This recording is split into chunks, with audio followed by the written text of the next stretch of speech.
ലോകത്തെ ഏറ്റവും വലിയ ചരക്ക് കപ്പലായ MS ഐറീന വിഴിഞ്ഞം തുറമുഖത്തെത്തുന്നു. മെയ് 24-ാം തീയതി കപ്പൽ വിഴിഞ്ഞം തുറമുഖത്ത് നങ്കൂരമിടും. ഈ മാസം നടക്കുന്ന അന്താരാഷ്ട്ര ഇൻവെസ്റ്റ്മെന്റിൽ ഏറ്റവും കൂടുതൽ നിക്ഷേപങ്ങൾ മുന്നോട്ട് വയ്ക്കുന്നതും മെഡിറ്ററേനിയൻ ഷിപ്പിംഗ് കമ്പനി തന്നെ.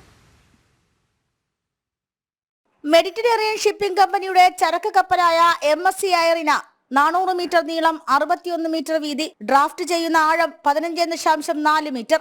ഫെബ്രുവരി 8-ന് സ്പെയിനിലെത്തിയ കപ്പൽ അവിടെ നിന്നും സിംഗപ്പൂരിലേക്ക്. മെയ് 24-ാം തീയതി ചരക്കുമായി ഐറീന വിഴിഞ്ഞം തീരത്ത് നങ്കൂരമിടും. ലോകത്തിലെ തന്നെ ഏറ്റവും വലിയ ചരക്ക് വാഹിനിയായ കപ്പലാണ് വിഴിഞ്ഞത്തെത്തുന്നത്. MSC വിഴിഞ്ഞം തുറമുഖത്തിന്റെ സ്ഥിര ചരക്ക് സർവീസായി മാറിക്കഴിഞ്ഞു. കഴിഞ്ഞ മാസം നടന്ന വിഴിഞ്ഞം കോൺക്ലേവിൽ MSCയുടെ പ്രതിനിധികൾ പങ്കെടുക്കുകയും കൂടുതൽ ചരക്ക് വിനിമയം വിഴിഞ്ഞം തുറമുഖവുമായി നടത്താനുള്ള താല്പര്യം പ്രകടിപ്പിക്കുകയും ചെയ്തു. ഈ മാസം കൊച്ചിയിൽ വെച്ച് നടക്കുന്ന അന്താരാഷ്ട്ര മാരിടൈം കോൺക്ലേവിൽ MSC അവരുടെ കൂടുതൽ നിക്ഷേപങ്ങളെ പറ്റി സർക്കാരുമായി ധാരണയാകും.